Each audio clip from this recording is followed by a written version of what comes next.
Welcome to the Rise Inside podcast, hosted by Justin Starbird and powered by RISE Robotics.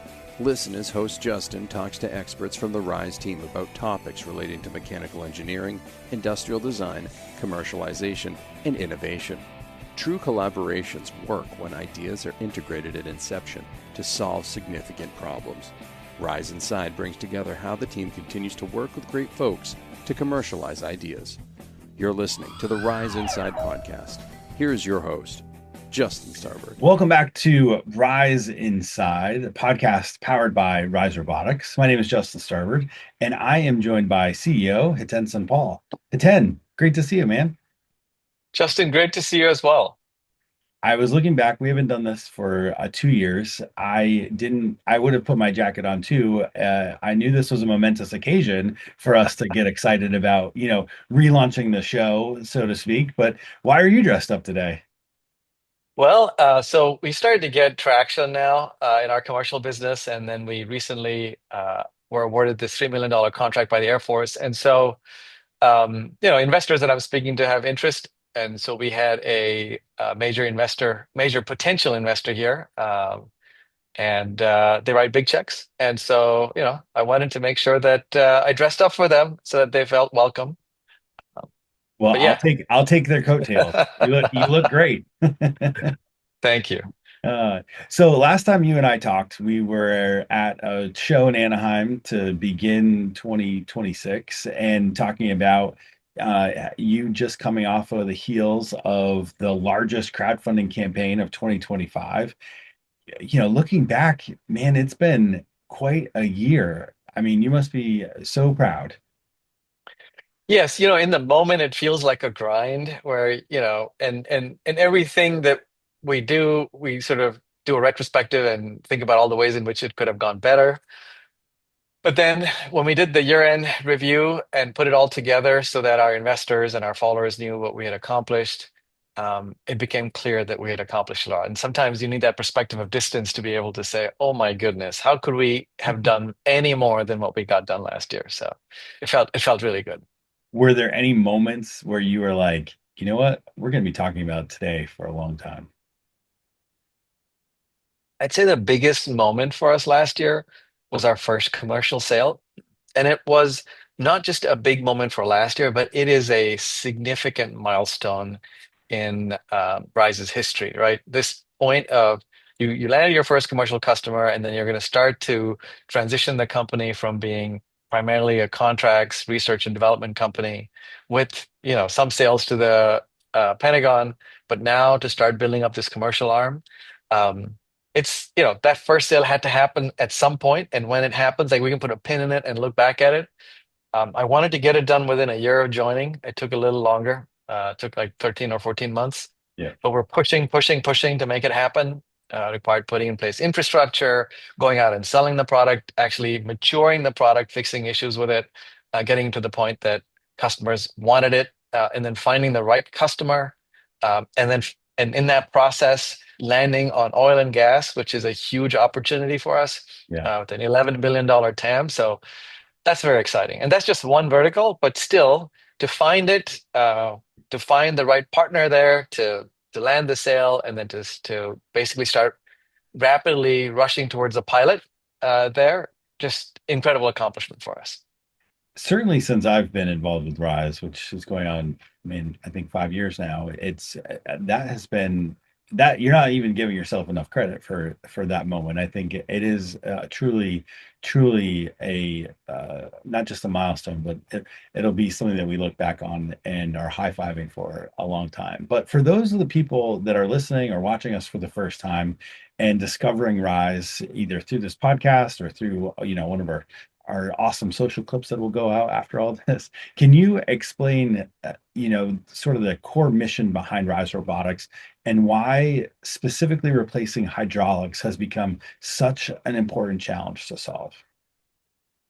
Yeah, I think that businesses are always concerned with operational expenses, and energy expenses for heavy industry end up being a substantial portion of their operational expenses. So this is one area where innovation can make a huge difference. So there's a lot of interest in energy efficiency, whether you're, uh, whatever the perspective is of folks on climate change and so on and so forth, um, being more energy efficient has a direct impact to the bottom line. So everyone's interested in it. So that's one piece of it. And then I'll say that over the last, 30 or so years, there has been a lot of awareness about health and folks focusing on health, and that has increased, right?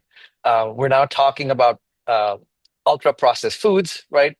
We had a while back started talking about corn syrup, right? So there's all these folks are looking at this whole transition and looking at climate and how pollutants make things happen. So there's this push towards getting to electric cars and zero emissions. And so this momentum is building, and I think we're getting to an inflection point, especially with everyone driving electric cars. The perspective is, hey, why can't this heavy machine that I drive at work also be electric because I have a Tesla or I have and now, I mean, even Toyota is making electric cars, right? So they're just become so ubiquitous. Yeah.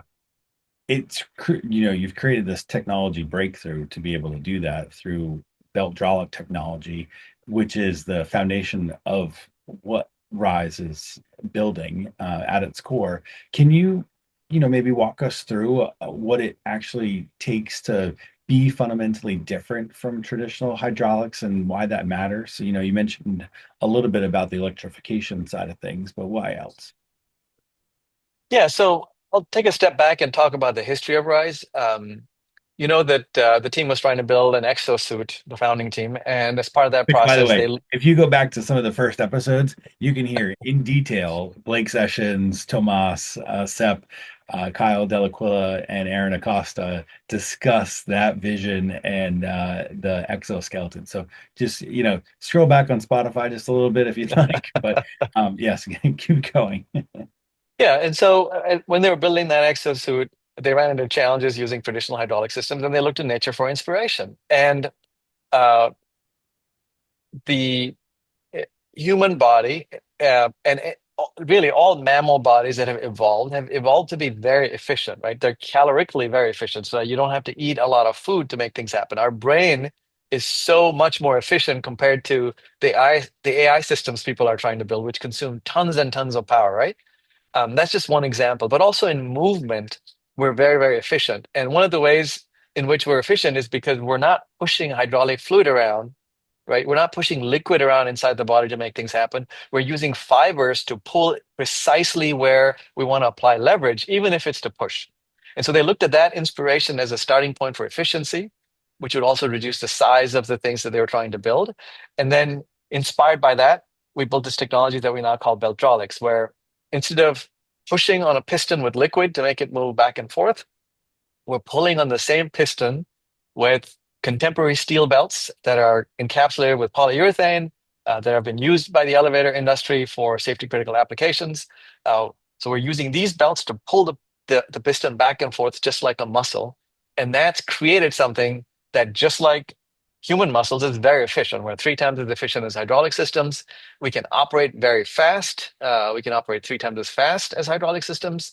And the durability is much higher. We're projecting 3x durability of hydraulic systems. And that's what we've seen in our testing till date. Yeah. When you talk, so here we are talking about 2025 and now into 2026 and having serviced first customers, having several opportunities for there to be tests or development on site within existing OEMs. What is their reaction when you tell them this and then you're able to actually show them a product? Before, it was a little bit more conceptual. Every time this wasn't necessarily repeatable or scalable, but you've got to a point now where you're a whole lot more confident in talking about all this stuff. What does that mean to the customer or the potential partner? Yeah, it's made a substantial difference, right? When I joined, we didn't have anything portable that we could show folks and kind of get them excited about the tech. And so one of my asks and challenges to the team was, hey, we have this second generation cylinder design that's under test. Let's finish all the testing. Let's expose all the issues. Let's iterate on it. And then let's get out something that we can start showing customers. And so that challenge was put to the team. In Q4 of 24, and the team responded. And by April, we had our second generation design, which we were able to take to Bauma.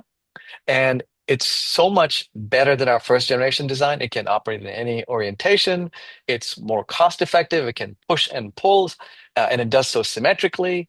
Um, it is much more manufacturable. And so there are all these pieces that are appealing. And so now when we're showing off our second generation technology and we're actually taking it to the customers as opposed to asking customers to come to us, it's completely changed our game in terms of how we're perceived.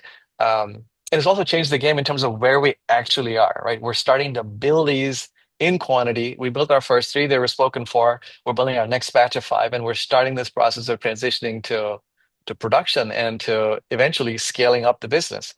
Um, Yeah. and yeah, those conversations are very different than the conversations I was having when I first joined Rise almost 2 years ago.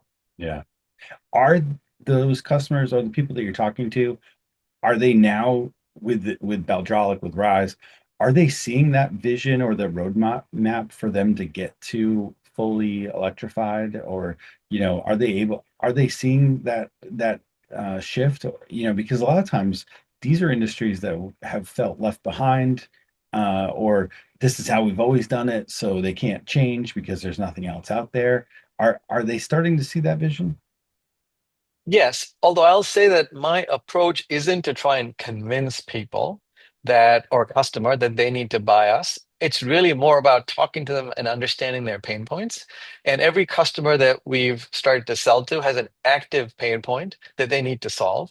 And that's what makes it appealing because they really want to see us succeed, as opposed to, building a partnership with someone that's abstract and is thinking about, hey, at some point, we need to look at next generation stuff, and they aren't really serious about it. Just we're really focused on finding customers that can meet us where we are, and we can meet them where they are, and then have this real partnership. And so our first three customers are going to be that way.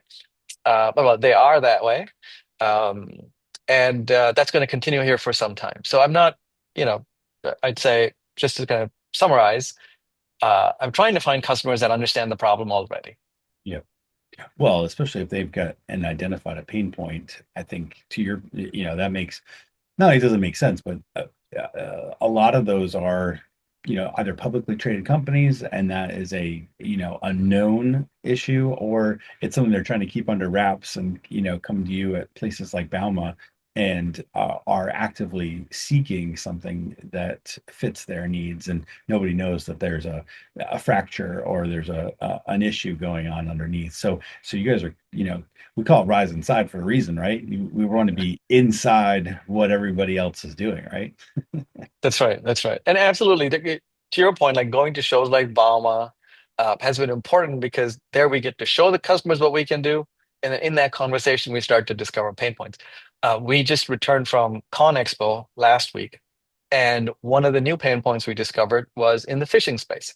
So if you're out and you're doing your day's catch, typically to keep it fresh, if it's crabs and so on, you're putting them in a water tank. Well, if anything happens to your hydraulic systems and hydraulic oil gets in there, you could lose between $300,000 to $1 million of food just because of that one leak, right? And so that is an acute pain point. And so we have folks here that are looking at their network and trying to find out, okay, let's go talk to these folks and understand how much they care about this, right? Can they justify the returns? Do they want to be an early adopter? Can we find a nimble partner that has money and is willing to move? Um, Hopefully one that's in New England so we can support them with hypercare, right, as they're transitioning to our new tech. So we continue to find these sort of, real pain points and then start talking to those people because we know they understand. We think they understand and we think we understand. And then through the conversation, we discover if a partnership is possible or not. Yeah. Thinking about, difficult environments like the marine industry, et cetera.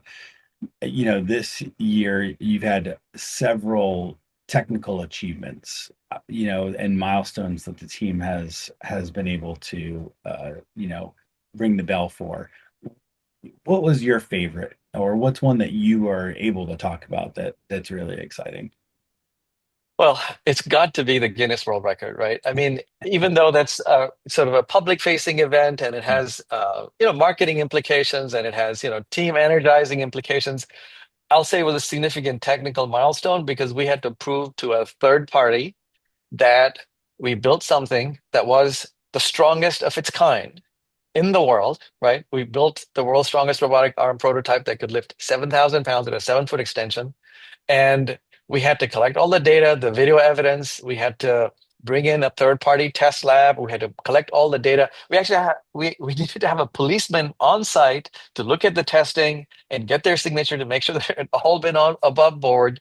And then we submitted it to the Guinness World Records Committee, and then they looked it all over, and then they said, "Yep, you guys have actually done it." And so that was a highlight, not only because we did something that was a substantial technical accomplishment, but also because we validated it and confirmed it with a third party who gave us the two thumbs up. So that was really exciting. And of course the Guinness World Record party that we did here also had something to do with making it enjoyable. But technically, I'd say that was our biggest accomplishment. I mean, when in Rome, right? You got to have, with the locals. That's right. So, having been there for that, I will attest that it was a good time. And you make a point talking about that, about the marketing element and the validation that it provided, and that actually gave you an opportunity to also share with the community some of these, significant milestones, which then, helped continue to propel what we talked about at the beginning of the show, which was the largest crowdfunding campaign of 2025, and certainly in New England last year. And it continued to create momentum for that raise, which is something that was really unique to Rise, in that you built a community before you went to get investment, and that community continued to ask you, and consistently asked you prior to, how could they get involved, and this opened up that vehicle. What was that experience like? What was going through the community round? I mean, it's really great to have people that get excited, when you're succeeding, right? Because they know that eventually they're also going to succeed. So, um, building a startup can be exhausting. There's a lot of work that has to get done. There are always problems. There are all these highs and lows that you have to go through. And to know that we've got 2,500 people in our corner, that really energizes us. And of course, we want to do the same for them. So anyone that put in over $2,500 got a plaque from us saying they helped us set the Guinness World Record. So we hope that we were also able to give back to our community some level of energy about what we collectively had accomplished. It just wasn't us; it was them helping us make it happen. Yeah. What was some of the more unexpected feedback that you got from the community that you were able to share with the team to sort of keep morale up and say, let's keep going? Yeah, so I didn't expect how many of them would start introducing us to other investors, would start introducing us to other potential customers, would start giving us advice that was helpful. Um, we had a investor call about 3 days ago, and one of the investors mentioned to us that they could introduce us to Great Dane Trailers. Now, we have a relationship with Great Dane Trailers, but this would broaden that engagement. We'd be starting to talk to the technical team, not just to their business development people. And so that's exciting. And we get that all the time. And that's been a really unexpected and huge positive of this campaign. Yeah. Speaking of your team and the folks at Rise, and all that has transpired over the last couple of years, talk about the changes to the team, and really where the talent is at, because that's one thing that you also have spent a great deal of amount of time on, is making sure you have the right people in the right places, and making sure that the skills are there, and boy, are they ever. Yeah, thank you. I mean, I was fortunate that Rise already had a good team when I joined. And so the question for me wasn't, how do I make this team good? It was more about how do I make this good team great? And part of that process did involve bringing in some additional talent. I wanted to bring in someone with manufacturing expertise. So we brought on board Amy DeDeo, who I'd known about, and then you know met, and then saw an opportunity to bring her on board. We needed some help on the product side, and so we brought on board Dan Foran, who's worked with me before at iRobot, and so that was good. And that's good in two ways. When people you worked with before want to work with you again, it tells you that you did fine by them the last time, and that they wouldn't mind that experience again. So that was fun. Um, and then there's some skills that I brought to the table, and then in some areas we had to think about who we could bring in um, as a consultant to add to our skill set. So we've been doing that, and trying to take this team from being a good team to a great team. One other thing I had to put into the mix, and I've had to do this everywhere that I go, is convincing the team to have more healthy conflict, right? I want there to be this this confidence in the psychological safety where people feel like they can raise any issue, and then we can work on it together collaboratively. Um, Sometimes people shirk away from conflict, but if you create the right environment where that conflict can be had in a healthy way, then great things are possible. And so I've seen that shift happen over the team culturally. So in addition to the talent that I've been able to add, I've also been able to change how the team's operating for the better. And that's been good because we can start to take a very honest look at the things that we need to do. Yeah. And one example of this actually happened 2 weeks ago. We had kind of a town hall, and we knew that we had too much on our plate because we had just been awarded this $3 million contract, and we didn't have enough people, and it was going to take us time to hire the right people because we do have a pretty high bar for whoever it is we want to bring in.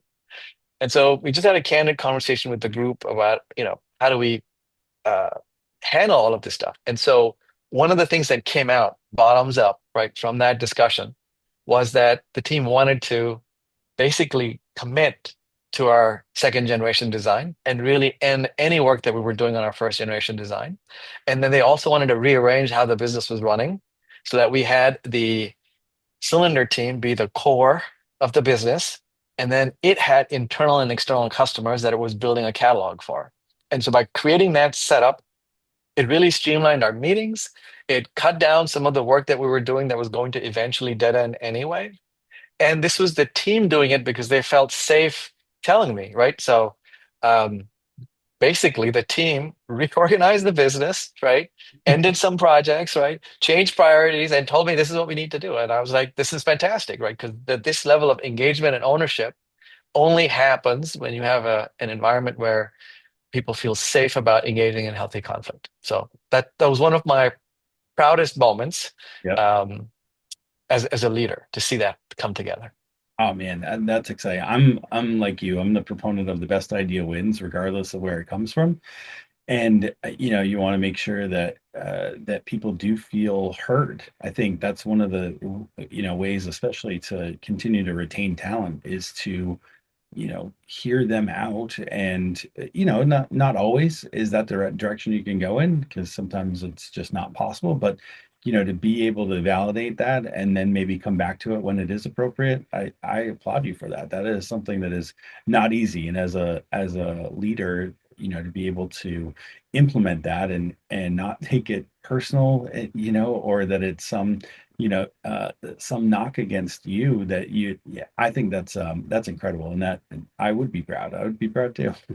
Well, thank you for that. Yeah, we're getting to the point where I'm starting to, when I joined, of course, I was really, roll my sleeves up, really hands-on, right? I'm getting to the point where I want to start getting back into a sort of a strategic mode, and sort of this whole process of the team taking ownership of the business and me letting go um, is, it feels scary at first, right? But you have to go through this process, and we're going through it now, and it's exciting. Well, as CEO, you always have other responsibilities, not just, of course, it's the buck stops with you, and quality and work needs to get done as well. But at the other end of things is, you have a business to look after. That's your responsibility, and you have a lot coming here on the horizon. You mentioned some meetings with potential customers. There, you're about to kick off a new crowdfunding campaign that's hopefully is going to be the biggest of 2026, right? But what are you looking forward to for milestones in the next 6, 12, 24 months? That's a great question. Maybe I should just break this down by business. I'll say that on the liftgate side, I see us finishing a couple more pilots and really nailing the MVP, and um, selling and starting to scale that business. So that's going to be exciting. On our cylinder side, I see us having at least 3, if not 5 cylinders. So starting to build out by cylinder sizes. So starting to build out that catalog and starting to tackle more markets and more customers. One of the reasons why the team wanted the cylinders team to be sort of core and have the other teams be internal teams be internal customers is that now the cylinders team can optimize between internal and external customers and sort of say, okay, this cylinder size works for the Pentagon contract that we're working on, and that same cylinder size can be applied to this one customer that had a query from us 18 months ago. Well, let's go back to them and tell them that we're working on something that's going to meet their needs and start to build that relationship. So I see us starting to build out that catalog on the cylinder side. And then I'm expecting that we are going to wrap up our Air Force contract and have our munitions handling unit ready for pilots by the Air Force, which is going to be exciting. So that's what I'm seeing happening, and I'm keeping my fingers crossed that we have a huge fundraising campaign again. Yeah. All right, so we're going to sit here in 12 months or so, a year, and look back and say, oh my goodness, what a great year we had. What does success look like then? All those things being done, what does that look like for you? Yeah, I think I'll want to deliver something to our investor base at that point. And I think everyone will get excited, employees and investors, about hitting $1 million in commercial revenue. So that's the milestone that we're sort of focused on. Of course, there's a lot of things that have to be done, and that's a trailing metric, right? So there's a lot of leading things that have to be done in terms of customer relationships, product development, getting the product out, reliability testing, all of that stuff, documentation, APIs.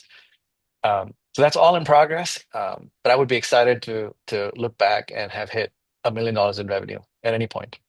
All right, well, let's just not wait 2 years before we do this again. Hiten, this is always wonderful to do this with you. I know we've actually done more of this in person recently, so that's been fun too. Yes, that's been a lot of fun. Yeah, and we did it at the other, at the opposite side of the country, just a month ago. Yeah. Well, Hiten, I really appreciate you coming back on the show, giving us an update. I'm really looking forward to, some more of these discussions with you, and then with some other stakeholders as well, to kind of keep keep the community involved as well in a number of different ways. So this is a great restart. Excellent. Thank you, Justin. This was fantastic.